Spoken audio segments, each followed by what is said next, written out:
Assalamualaikum warahmatullahi wabarakatuh. Innal hamdalillahi nahmaduhu wa nasta'inuhu wa nastaghfiruh wa na'udzu billahi ta'ala min shururi anfusina wa min sayyiati a'malina. Man yahdihillahu fala mudhillalah wa man yudlil fala hadiyalah. Wa ashhadu an la ilaha illallah wahdahu la syarikalah wa ashhadu anna Muhammadan abduhu wa rasuluh.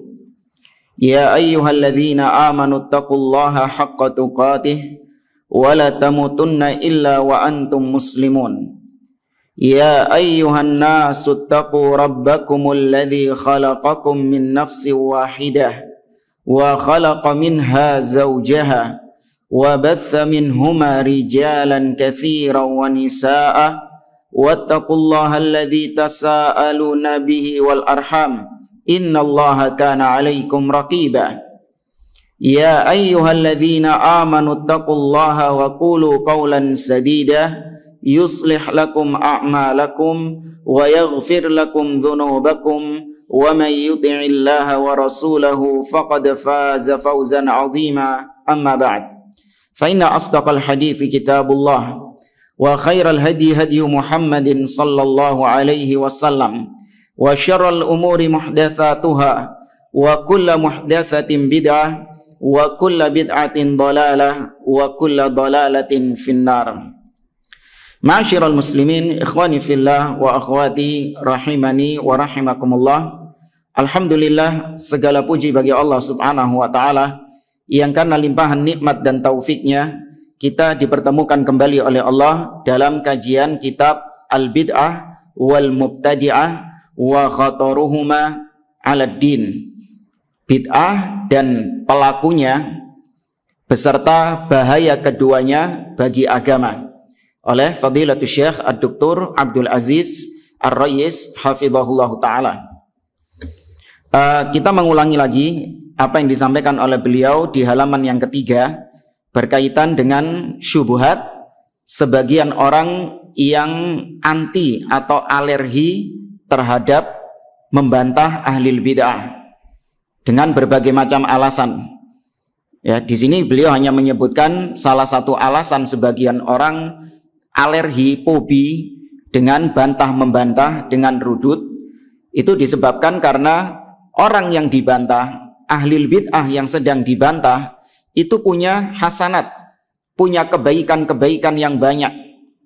Ya, masa gara-gara satu kebid'ahannya engkau melupakan kebaikan-kebaikannya yang banyak, kau menihilkan jasa-jasanya yang begitu banyak.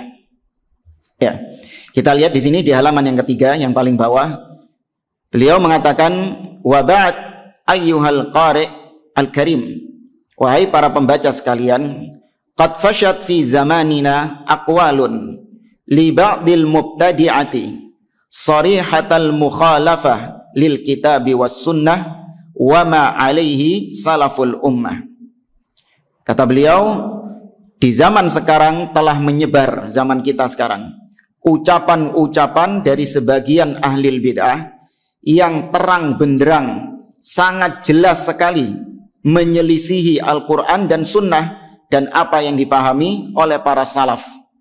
Wa hadza minal khataril azim, dan ini merupakan bahaya yang sangat besar.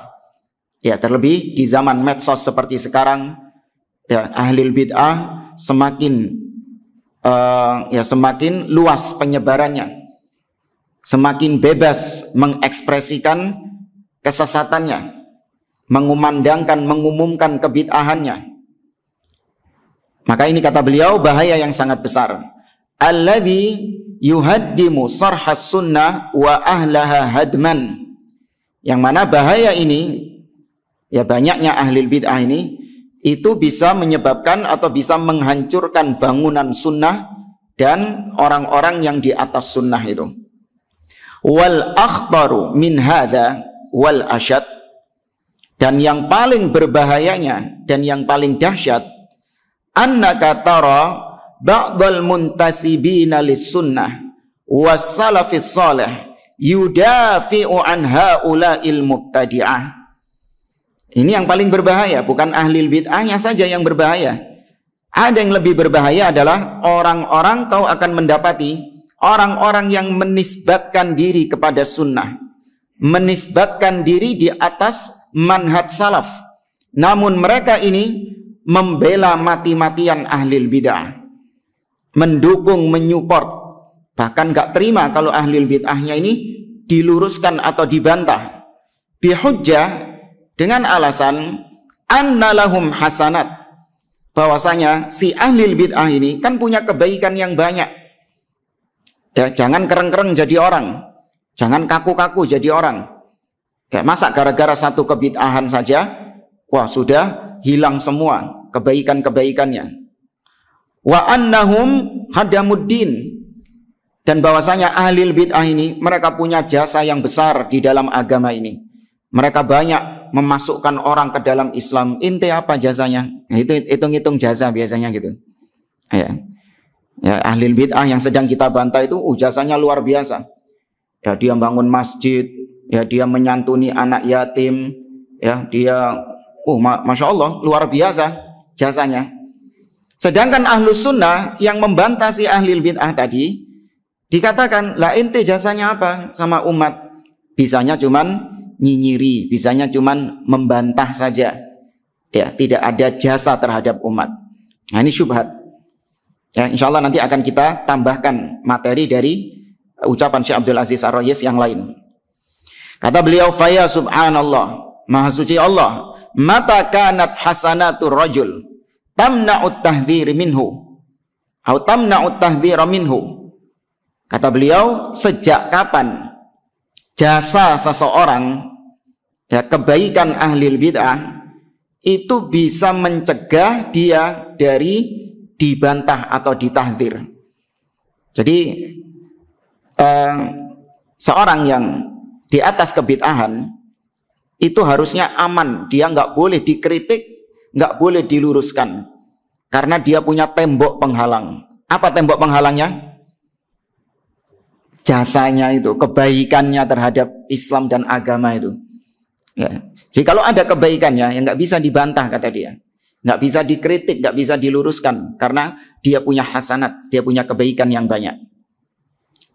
Wa wasfuhu bil bid'ah, ya sejak kapan kebaikan seseorang bisa mencegah dia dari tersifati sebagai ahli bid'ah? Oh dia nggak bisa, dia ini nggak bisa dibid'ahkan dia ini. Loh kenapa? Oh ya karena jasanya banyak. Apa hubungannya? Idza talabbasa biha ala ma sayati tafsiluhu. Ya, apabila memang orang tersebut di dalam dirinya tercampur antara kebaikan dengan kebid'ahannya itu, yang nanti insya Allah akan diperinci. Inna tarkat tahdhiri minhu sababun lintishari bid'atihi. Sesungguhnya tidak memperingatkan umat dari ahli bid'ah tersebut justru akan semakin menyebabkan bid'ahnya tersebar, menyebar. Ya, karena umat diam, karena para ulama-ulama yang selama ini gigih ya memperingatkan umat dari tokoh-tokoh ahli bid'ah dibungkam, disuruh diam.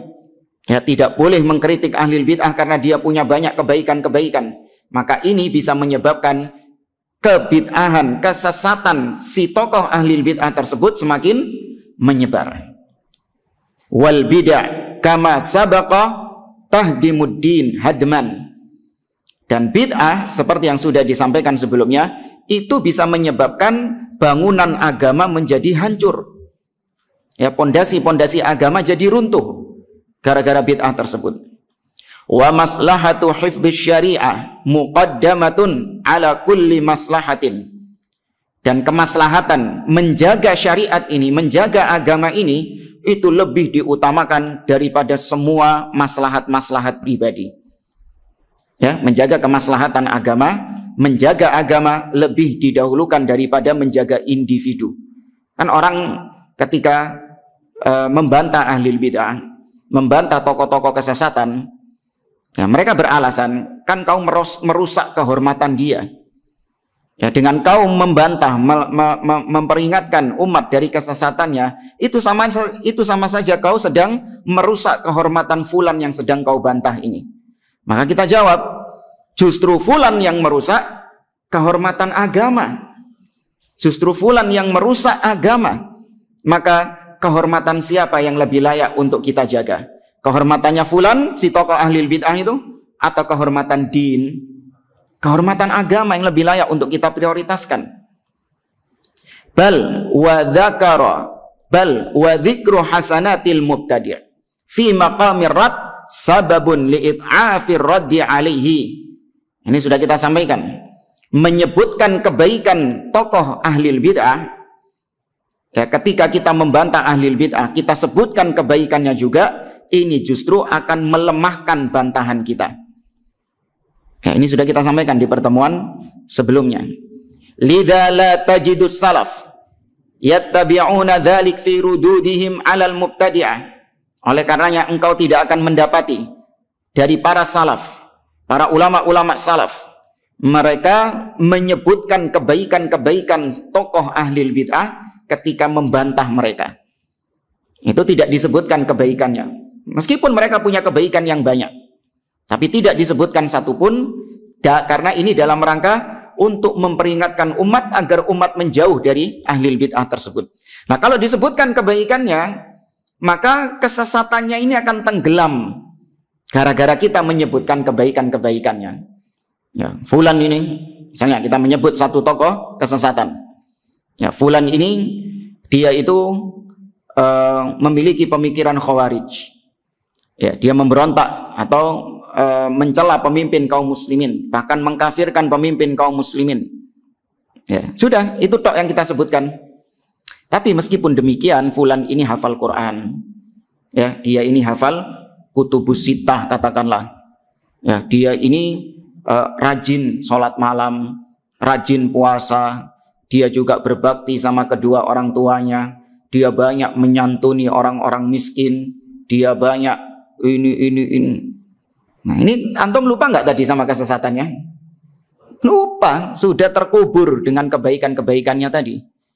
Ya, maka tidak perlu. Para salaf juga tidak menyebutkan kebaikan-kebaikan ahlil bid'ah ketika mereka membantah, ketika mereka meluruskan atau memperingatkan umat dari ahlil bid'ah tersebut. Fadunaka kutubahum. Dan kitab-kitab para salaf sudah ada di hadapan kita, banyak dimuat, ya, dicetak. Kita lihat bagaimana sikap mereka ketika membantah ahlil bid'ah. Wa ulama'una kal Imam Abdul Aziz bin Baz wal Imam Al-Albani wal Imam Ibn Utsaimin rahimahumullah mujmi'un anna hasanatil mubtadi' la tuzkar fi maqamir rad. Ya, tiga ulama besar abad ini, yaitu Syekh Abdul Aziz bin Baz, Syekh Muhammad Nasiruddin Al-Albani, dan Syekh Muhammad bin Shalih Al-Utsaimin, mereka semua sepakat bahwa kebaikan-kebaikan ahlil bid'ah itu tidak perlu disebut ketika kita sedang membantahnya. Oke, kita tambahkan di sini dari materi yang lain. Sebenarnya materi ini sudah pernah kita bahas di masjid ini juga, mungkin ya, tahun lalu mungkin, ya, ketika kita sedang membantah Ruwaibidah. Nah, itu di muqaddimahnya kita sampaikan tentang ucapan Syekh Abdul Aziz Ar-Royes ini. Tapi untuk memperjelas, di sini kita sampaikan beberapa poin-poin. Yang pertama, yang berkaitan dengan al-akhta. Ya, al-akhta fi syariah laisat ala darajatin wahidah. Kata beliau, kesalahan, kekeliruan di dalam syariat kita, ya, namanya kekeliruan, kesalahan, dosa, itu tidak berada dalam satu level semuanya.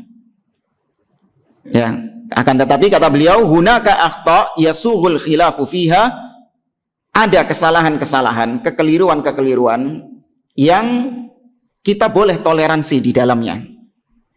Ya, artinya kita berlapang dada kalau ada orang yang keliru dalam masalah itu, maka kita boleh berlapang dada. Contoh, kata beliau, ikhtalafal ulama fi mas'alatin minal masail al-fiqhiyah.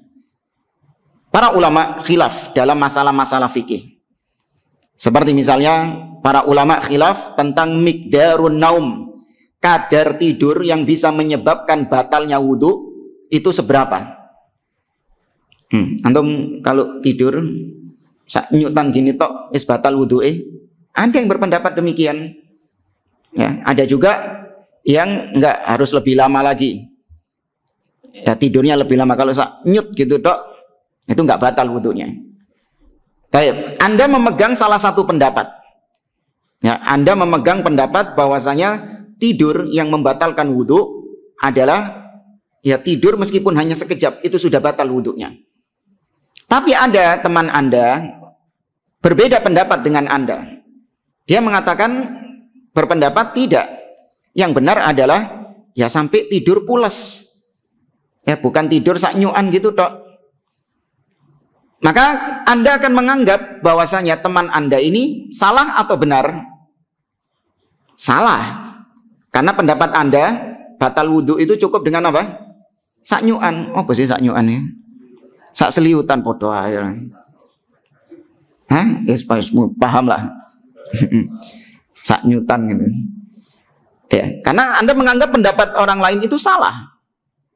Disebabkan karena Anda memiliki pendapat yang lain. Tayyib, meskipun salah, meskipun keliru, sikap kita bagaimana? Lapang dada, toleransi. Ahlussunnah tidak keras dalam masalah-masalah seperti ini. Ya. Namun kata beliau, ma'annana natadzakar wa nas'a fil wusuli ilal haq fi hadhil masail. Meskipun demikian boleh kita berdiskusi, ya kita saling berhujjah, mana yang lebih kuat pendapatnya boleh. Dalam ranah-ranah ilmiah boleh. Illa annahu la yushanni' ba'duna 'ala ba'din. Namun tidak boleh kita saling bengkerengan, ya saling kereng-kerengan antara satu dengan yang lain hanya gara-gara kekeliruan-kekeliruan dalam masalah fikih seperti ini. Tapi kata beliau, wa hunaka masail la yasuhul khilafu fiha wa hiyal masail allati tata'allaq bil i'tiqad. Namun ada perbedaan-perbedaan yang kita tidak boleh toleransi di dalamnya. Yaitu perbedaan-perbedaan yang kebanyakan terjadi dalam masalah-masalah akidah, usul akidah, pokok-pokok akidah. Itu nggak boleh kita saling toleransi di dalamnya. Barang siapa yang keliru dalam masalah-masalah ini, bisa kalau nggak dia dikafirkan atau dia dibid'ahkan. Ya. Kalau yang pertama tadi, ya, kalau dia keliru dalam masalah tersebut, dia tetap ahlus sunnah. Ya, dia tidak dibid'ahkan, apalagi dikafirkan, enggak. Dia tetap ahlus sunnah. Seperti misalnya seorang antum meyakini bahwasanya Al-Quran kalamullah, bukan makhluk. Sedangkan teman Anda mengatakan Al-Quran makhluk. Ya, maka mengatakan Al-Quran makhluk, sepakat para ulama dihukumi apa orangnya? Kafir. Ya, dihukumi kafir sebagaimana Imam Ahmad bin Hanbal, bahkan Al-Imam Syafi'i rahimahullah, sebagaimana dinukil oleh Al-Imam As-Sabuni dalam kitabnya Aqidatus Salaf wa Ashabil Hadith. Ya, beliau mengkafirkan orang yang mengatakan, meyakini bahwa Al-Quran itu makhluk, bukan kalamullah. Tapi ini hukum secara mujmal, secara global. Adapun orang perorangannya nanti butuh rinciannya lagi. Anda meyakini Allah fis sama, Allah tinggi di atas. Ya, kemudian orang lain meyakini Allah tidak di atas, tidak bertempat. Allah tidak di atas, di bawah, di kanan, di kiri, depan, belakang. Ya kan gitu kan? Ya, Allah ada tanpa tempat, Allah maujudun bila makan. Nggak tahu siapa yang pertama kali mengucapkan ucapan ini. Allah maujudun bila makan. Tidak ada para salaf yang mengucapkan demikian. Ya, baru keluar dari lisan-lisan mereka. Para salaf mengatakan Allah fis sama, sebagaimana ayat-ayat dan hadis-hadis, Allah di atas. Nah, perbedaan seperti ini ditoleransi apa tidak? Tidak ditolerir. Ya, yang keliru dalam masalah ini dibid'ahkan, dikeluarkan dari ahlus sunnah.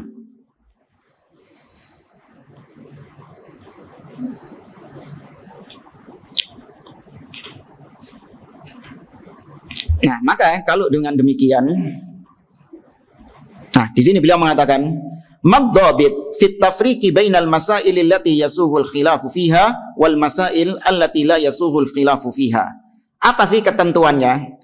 Kenapa masalah yang pertama tadi kok kita toleransi? Dan kenapa masalah yang kedua kok kita nggak toleransi? Emang rumusnya apa membedakan mana yang kita toleransi dan kita tidak toleransi? Maka disebutkan oleh beliau, banyak para ulama yang menyebutkan rumusnya, ketentuannya. Seperti Syekhul Islam Ibnu Taimiyah rahimahullah dalam kitabnya Bayanud Dalil ala Butlanit Tahlil. Demikian juga Imam Ibnu Qayyim Al-Jauziyah dalam kitabnya I'lam Al-Muwaqqi'in. Dan juga Ibnul Muflih dalam kitabnya Al-Adab Asy-Syar'iyyah. Mereka menjelaskan bahwasanya annama kana fihi ijma' au kana musadiman linnas fa innahu minal khilafi ghairi sa'ir.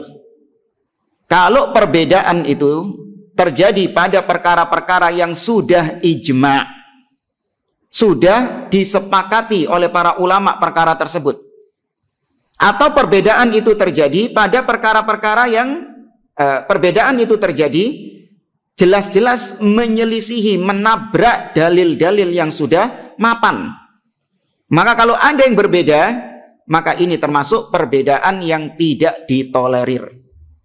Ya, dalilnya sudah jelas, ditubruk ambil DE. Terus mari ngono alasan, wah ini masalah khilafiyah. Loh kok nubruk dalil kok?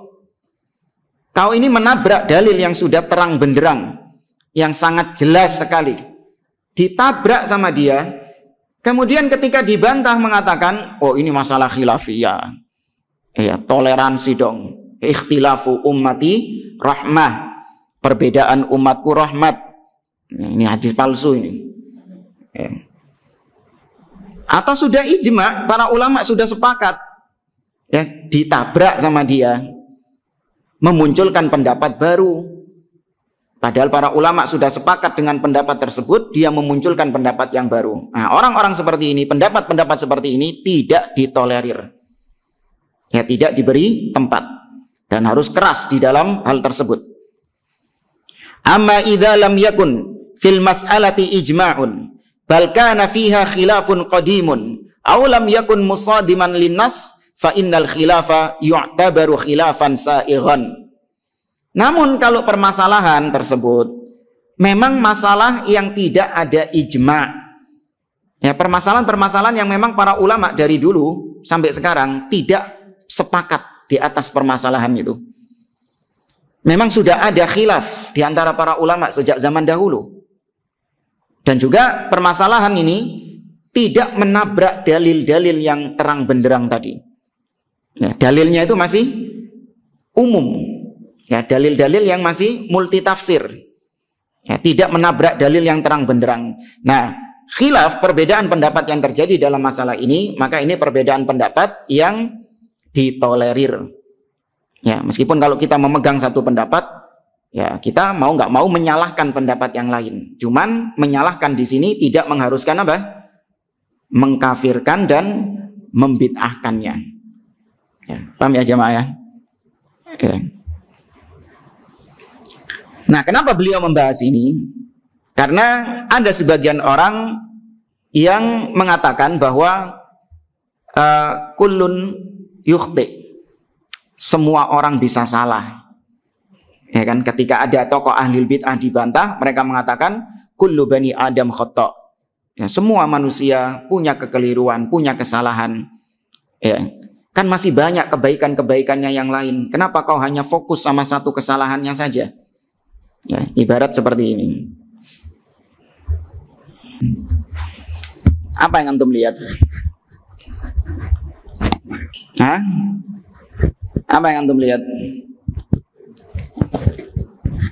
Nah, titik merah. Kenapa kok antum fokus sama titik merahnya? Padahal sekelilingnya ada banyak apa? Ada banyak putih. Wah, ini sudah kayak apa? Kayak bijak-bijak kok. Ya. Kenapa kok melihat cuma satu titik merah saja? Padahal sekelilingnya warnanya putih. Nah, itulah manusia. Hanya fokus sama satu kesalahan, melupakan kebaikan-kebaikan. Nah, itu syubhatnya gitu. Nah, maka dijawab sama beliau, iya, kebaikan-kebaikannya dia itu urusan dia sama Allah. Allah yang membalasnya. Ojo khawatir. Kalau memang itu ikhlas, kalau memang dia mengerjakan itu ikhlas karena Allah, dibalas sama Allah. Gak usah khawatir. Justru aneh kalau dia beramal ingin mengharapkan pengakuan dari manusia kan. Ya sudah, itu amalannya dia. Ya semoga dibalas sama Allah. Tapi tugas kita ketika mendapati ada kekeliruan-kekeliruan yang memang itu perkara yang tidak ada toleransi di dalamnya, maka tugas seorang muslim harus nahi mungkar, harus diingkari. Itu kewajiban di dalam syariat, tanpa melihat berapa kebaikan yang dia miliki, tanpa melihat betapa ibadah yang dia kerjakan nggak dilihat. Ya, yang penting dia memiliki kekeliruan, penyimpangan, apalagi penyimpangan itu disebarkan kepada kaum muslimin, maka kewajiban kita adalah mengingkarinya, membantahnya, tanpa melihat, sekali lagi tanpa melihat kebaikan-kebaikan yang ada padanya. Ya. Kemudian bantahan juga, betul semua manusia salah, semua manusia keliru, tapi kekeliruan itu bertingkat-tingkat.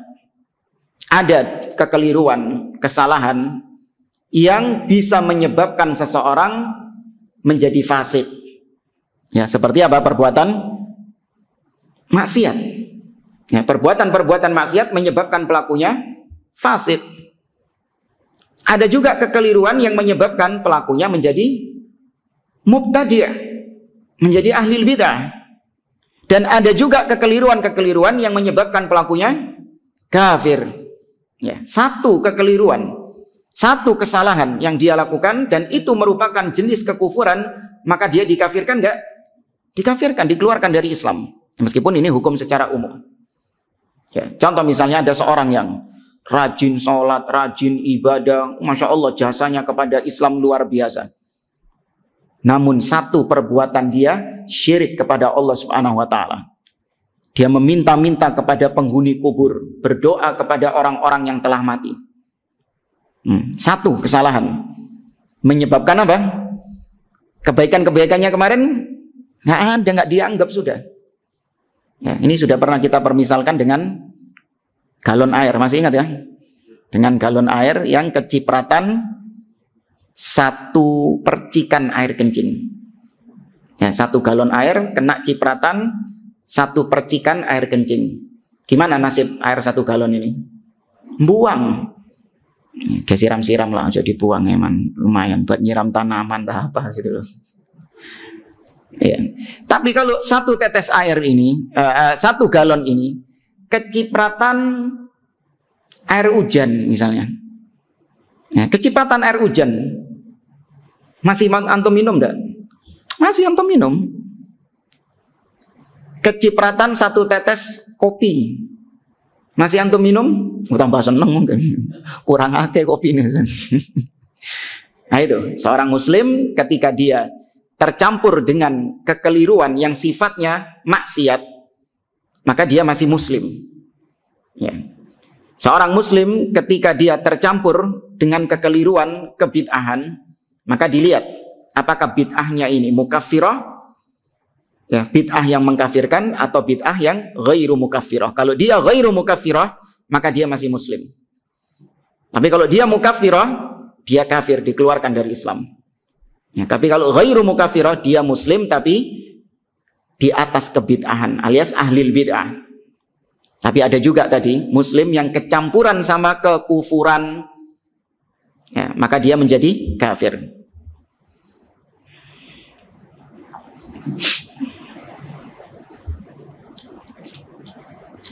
Nah, di sini kata beliau, inna kullan yukhti idzan la yushanni' ala fulan wala ala fulan. Ya, kata beliau, sebagian orang mengatakan setiap orang pasti punya salah. Maka janganlah saling membantah satu dengan yang lain, saling mengkritik, karena masing-masing kita pasti punya kesalahan. Ya, kayak kau nggak pernah suci, kayak kau ini suci dari dosa, gak duwe salah sama sekali, sehingga kau mengkritik orang lain.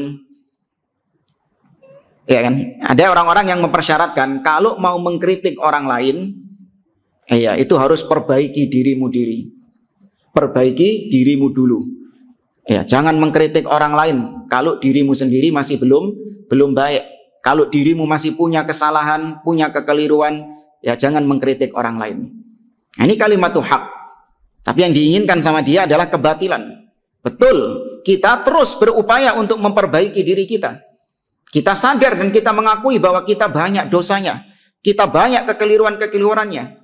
Tapi ini kekeliruan-kekeliruan yang kita lakukan dan kita dalam proses untuk perbaikan, itu tidak menghalangi kita untuk membantah kesesatan-kesesatan ahli bid'ah.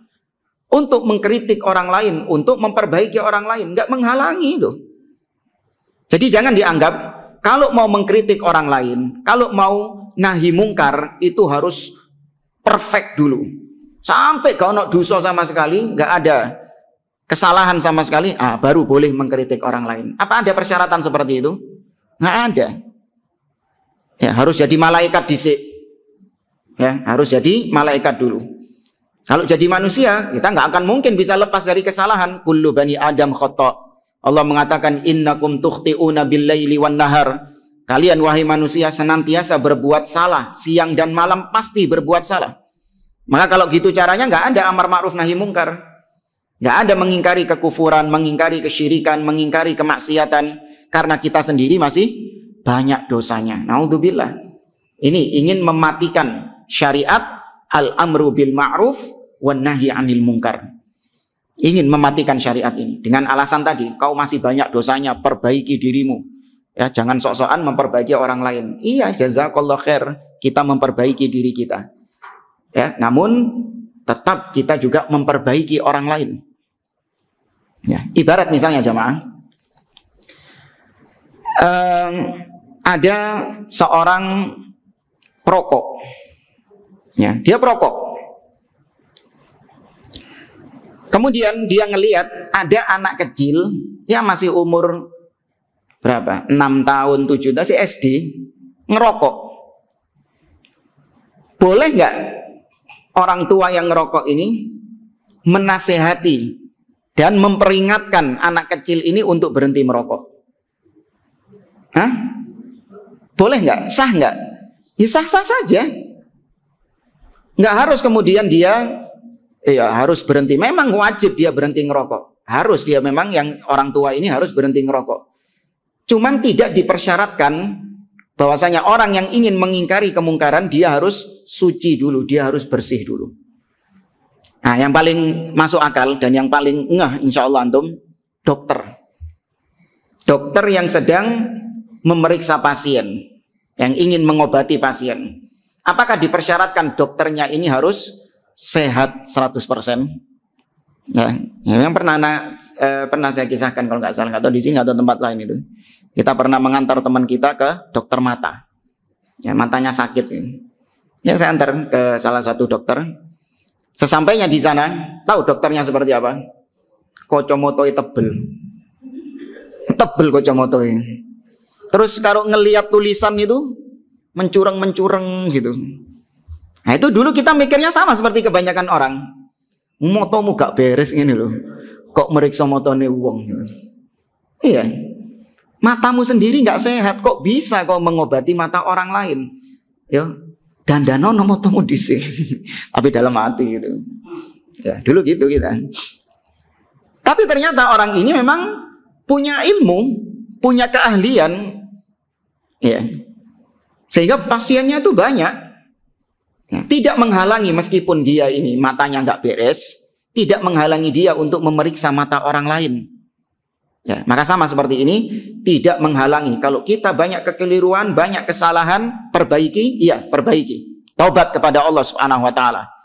Tapi jangan kemudian nunggu perfect dulu, nunggu sempurna dulu, baru mengingkari kemungkaran, mengingkari kebid'ahan. Ya, paham jemaah? Ya. Kemudian ini masih dari kitab ini ya, kita insya Allah lanjutkan yang dari kitab inti di pertemuan berikutnya saja.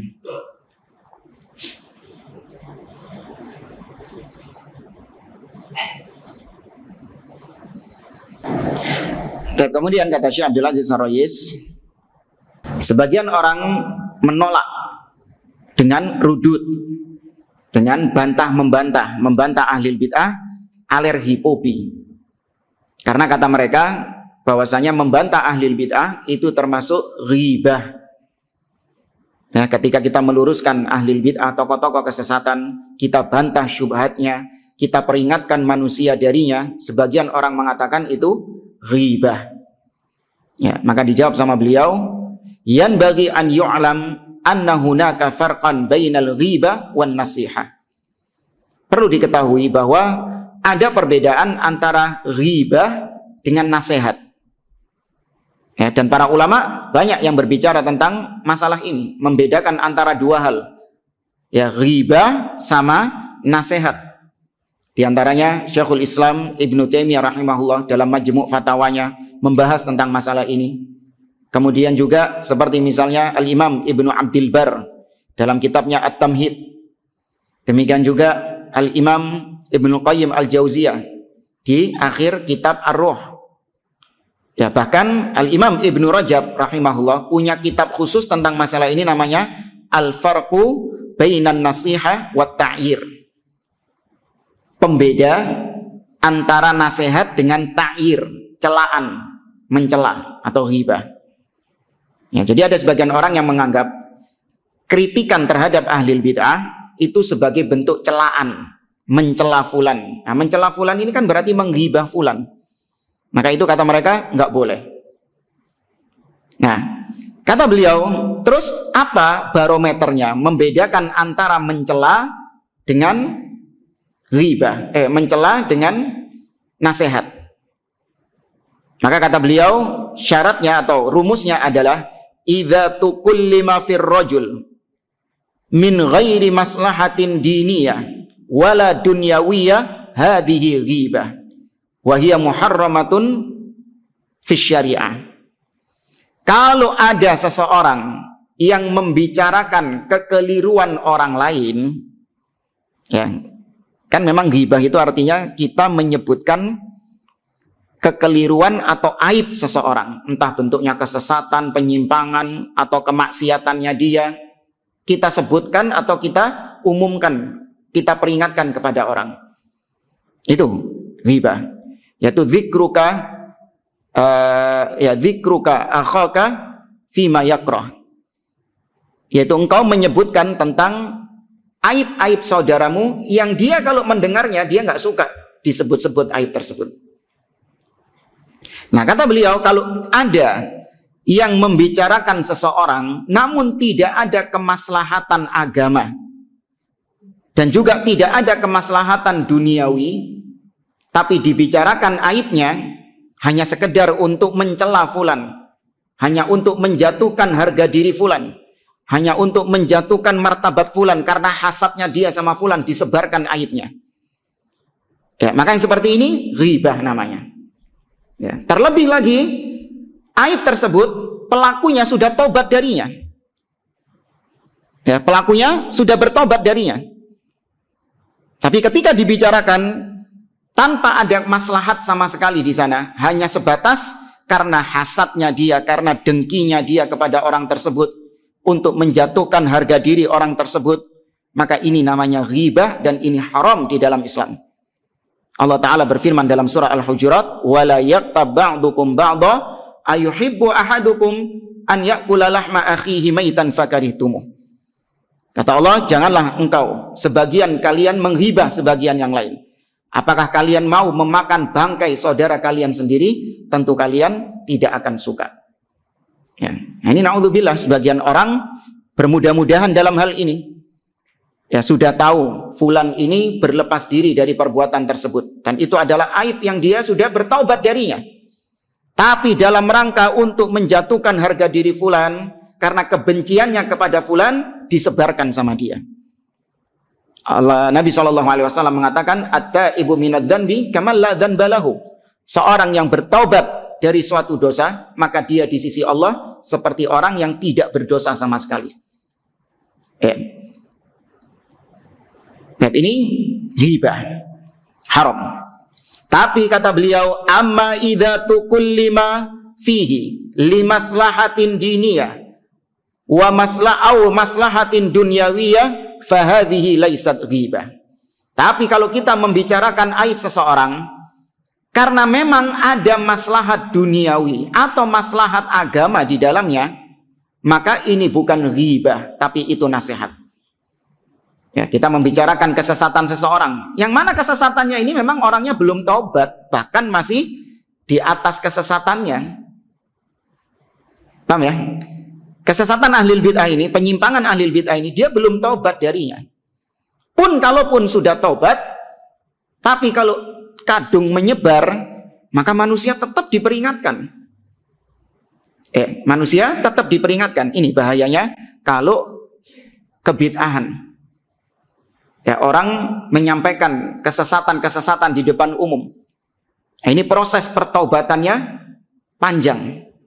Karena dia harus menetralisir kembali syubhat-syubhat yang dulu pernah dia lontarkan. Karena kalau tidak bisa menjadi dosa jariah bagi dia. Karena diikuti banyak orang kesesatannya. Ya kan? Berbeda dengan kalau orang tersebut berbuat maksiat. Apalagi maksiatnya sembunyi-sembunyi. Maka cukup apa? Bertobat kepada Allah Subhanahu wa ta'ala. Kubur dalam-dalam sudah itu maksiatmu. Kalau sudah bertobat kepada Allah, maka insya Allah Allah Subhanahu wa ta'ala mengampuni. Ini tetap bukan berarti kita meremehkan dosa ya. Enggak. Tapi di sini kita mengkomparasikan antara syubhat dengan maksiat. Oke, maka sekali lagi kalau ada maslahat agama dan maslahat duniawi, ya di dalamnya kita membicarakan aib seseorang, maka itu bukan ghibah, tapi itu nasihat kepada kaum muslimin. Ya, para ulama berdalil dengan kisah Fatimah bintu Qais. Bukan Fatimah putri Nabi, bukan. Fatimah bintu Qais. Ya, dia dilamar oleh 3 orang laki-laki. Yang pertama Muawiyah bin Abi Sufyan, yang kedua adalah Abu Jaham, dan yang ketiga adalah Usamah bin Zaid. Maka dia meminta nasihat, meminta saran kepada Rasul Shallallahu Alaihi Wasallam. Maka kemudian Nabi Shallallahu Alaihi Wasallam mengatakan, wa amma Abu Jahmin fala yad'ul asa an atikihi. Adapun Abu Jaham, maka dia tidak pernah lepas dari tongkatnya yang ada di pundaknya. Bisa dia senantiasa mukul atau dia suka safar, bepergian. Itu aibnya dia. Disebutkan sama Nabi Shallallahu Alaihi Wasallam dalam rangka maslahat apa ini? Agama atau dunia? Dunia. Ya, tapi disebutkan aibnya sama Nabi. Kemudian juga amma Muawiyah fasu'lukun la malalahu. Adapun Muawiyah bin Abi Sufyan, maka dia miskin, dia tidak memiliki harta. Itu juga aibnya. Tapi perkara duniawi. Fa'ankihi Usamah, maka nikahilah Usamah, menikahlah engkau dengan Usamah bin Zaid.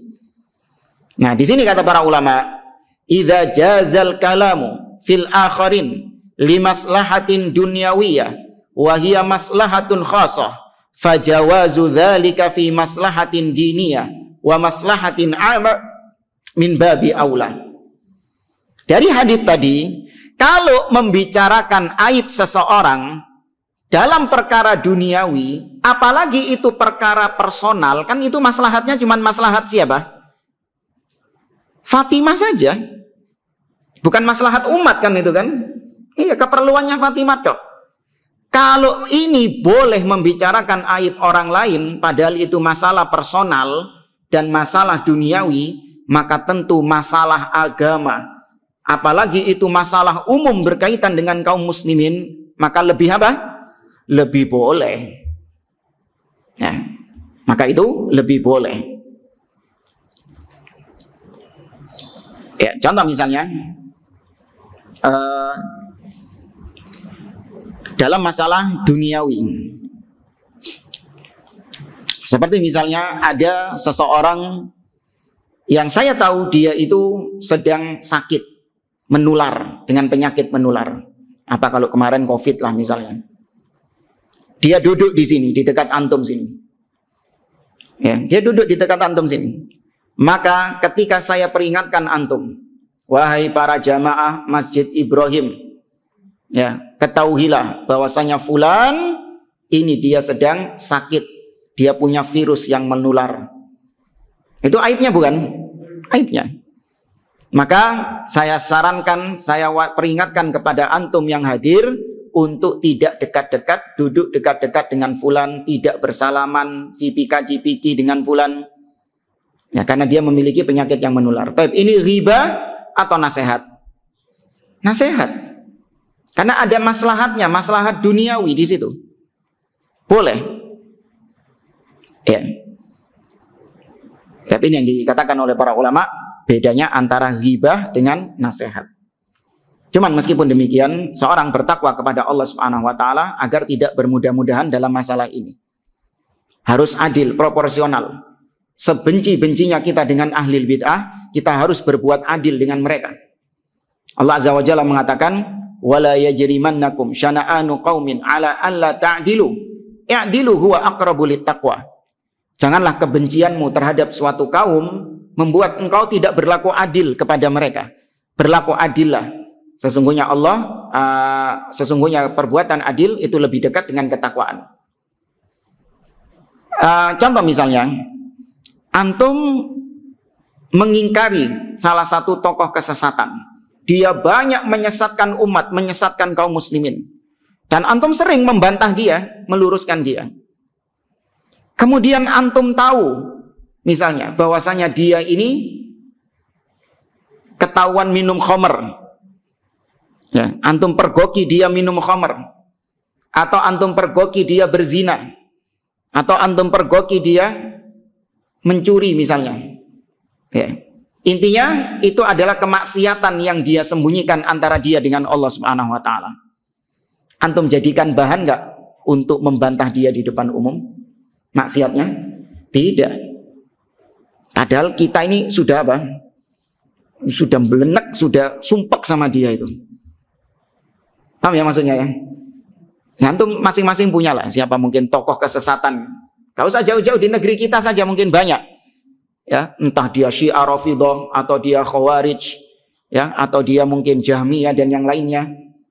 Antum tahu dia ini banyak menyesatkan kaum muslimin dan antum belenek, sumpek, muak sama dia.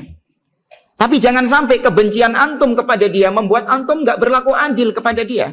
Kalau memang itu kemaksiatan antara dia dengan Allah, maka bagaimana caranya? Langsung nasihati empat mata. Ya, langsung nasihati empat mata. Bukan dibongkar di depan umum. Oh, saya kemarin ngelihat fulan, dia ini minum khamr. Ya, saya kemarin mergoki fulan, dia ini berzina. Saya mergoki fulan, ini begini. Enggak. Ya, ini bukan metodenya para salaf. Ya, kalau demikian caranya, berarti sudah ketahuan. Antum bukan lillah. Ya, bukan karena Allah Subhanahu wa taala. Tapi memang berangkat dari kebencian. Ya, bukan dalam rangka untuk menjalankan syariat Allah. Tapi kalau antum benar-benar tulus menjalankan syariat Allah, antum bisa proporsional dalam hal ini. Contoh, antum tahu Benyamin Netanyahu? Hah? Siapa? Ya, PM-nya Zionis.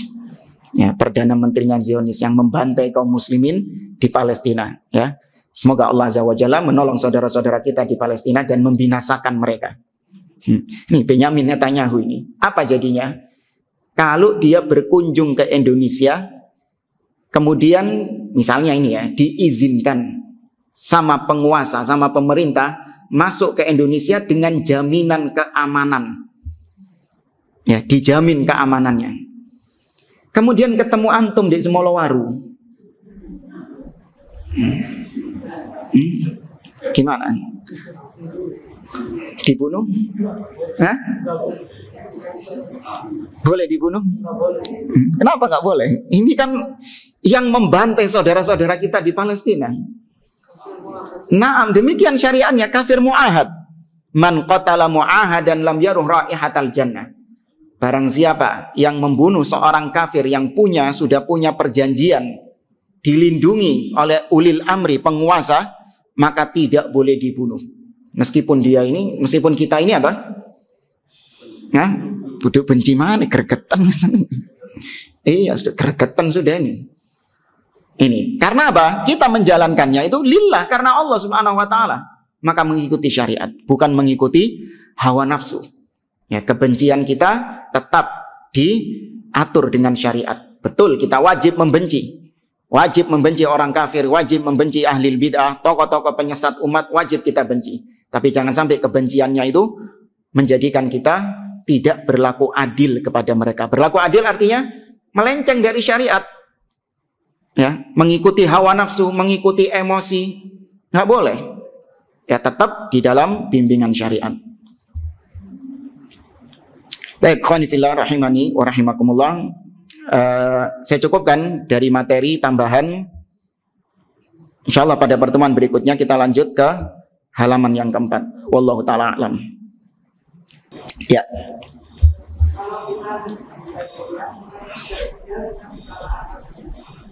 Gimana?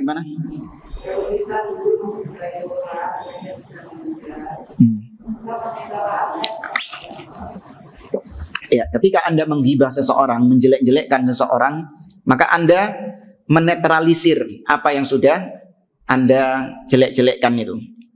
Misalnya Anda menjelek-jelekkannya kepada fulan, Anda menghibah dia di hadapan fulan. Maka antum bilang kepada fulan bahwasanya apa yang dulu pernah saya omongkan tentang dia itu tidak benar. Ya, dan saya bertobat kepada Allah Subhanahu wa taala atas apa yang telah saya omongkan tersebut. Ya, semoga Allah mengampuni saya dan seterusnya. Antum menetralisir. Ya, Anda menetralisirnya. Tapi kalau orangnya banyak, ya itu memang makanya tadi kita katakan susah. Ya, para ulama mengatakan li antalqallaha bidzanbin wahidin fima bainaka wa bainallah khairun min antalqahu kebalik li antalqallaha bisab'ina dzam fima bainaka wa bainallah khairun min antalqahu bidzanbin wahidin fima bainaka wa bainal ibad. Sungguh kelak kau berjumpa dengan Allah membawa 70 dosa, ya 70 catatan dosa, tapi dosanya ini antara kau dengan Allah tok. Ini lebih ringan, ya ahwan, lebih ringan daripada kau kelak berjumpa dengan Allah membawa satu dosa antara engkau dengan manusia yang lain. Ya, itu yang mengerikan. Itu Bu, wallahu a'lam.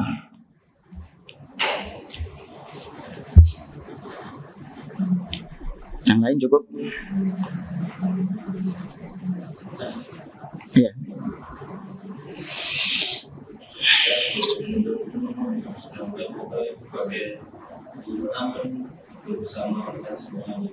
Bagaimana kiat-kiat yang sudah kita bersama Ya. Sebagian penuntut ilmu tidak bisa mengamalkan ilmunya semuanya. Ya, ini juga syubhat dari syaitan. Terkadang dibisikkan kepada talibul ilm, para penuntut ilmu. Setan mengatakan, membisikkan, antum ini jangan banyak-banyak belajar agama. Karena antum semakin banyak belajar, semakin banyak tahu, maka antum semakin terbebani dengan agama ini. Kalau antum tidak mengerjakannya, tidak mengamalkan ilmu tersebut, maka itu menjadi bumerang buat antum. Ya kan? Maka lebih baik nggak usah belajar, biar bebannya apa? Ringan. Iya, biar bebannya tanggung jawabnya ringan karena ilmu kita sedikit. Iya, banyak yang nggak tahu. Berarti ya sudah kita mengamalkan yang kita tahu saja, yang sedikit saja. Ojo ditambahi mana? Engko wedi guys sok ngamalno. Takut nggak bisa mengamalkannya. Ini syubhat. Ya, dibantah oleh Syekh Shalih Fauzan dalam Al-Ajwibatil Mufidah.